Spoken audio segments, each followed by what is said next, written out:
జిల్లాలో 10వ తరగతి వార్షిక పరీక్షల మూల్యాంకన ప్రక్రియ అత్యంత పారదర్శకంగా సజావుగా కొనసాగుతోందని, నేటి వరకు 32.63% ప్రక్రియ పూర్తయిందని జిల్లా విద్యాశాఖ అధికారి ఏ రమేష్ కుమార్ తెలిపారు. బుధవారం జిల్లా కేంద్రంలోని లిటిల్ ఫ్లవర్ పాఠశాలలో కొనసాగుతున్న 10వ తరగతి జవాబు పత్రాల మూల్యాంకన ప్రక్రియను ఆయన పరిశీలించారు. రాష్ట్రంలోని వివిధ జిల్లాల నుండి నాగర్ కర్నూలు జిల్లాకు వచ్చిన సుమారుగా 1,03,04,461 విద్యార్థుల పేపర్లు ఈ నెల 15వ తేదీ నాటికి మూల్యాంకన ప్రక్రియలు పూర్తి చేయనున్నట్లుగా ఆయన తెలిపారు. గతంలో జరుగుతున్నటువంటి మూల్యాంకనం ప్రక్రియను ఆయన పరిశీలించి అత్యంత జాగ్రత్తగా చేయాలని అధికారులకు సూచనలు, సలహాలు ఇచ్చారు.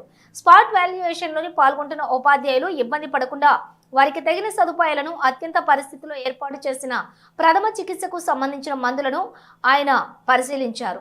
బుధవారం మూల్యాంకనం 3వ రోజుకు రెగ్యులర్ విద్యార్థులు పరీక్షా పేపర్లు తెలుగు 6,761, హిందీ 6,089, ఇంగ్లీష్ 4,144, లెక్కలు 7,175, physical science 8,331, bio science 5,098, social 5,908 పేపర్లు మూల్యాంకనం చేసినట్లుగా డిఈఓ రమేష్ కుమార్ తెలిపారు.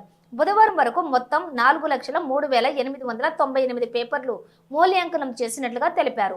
అత్యంత పకడ్బందీగా జాగ్రత్తగా మూల్యాంకనం ప్రక్రియను జిల్లాలో సజావుగా జరుగుతుందని డిఈఓ తెలిపారు.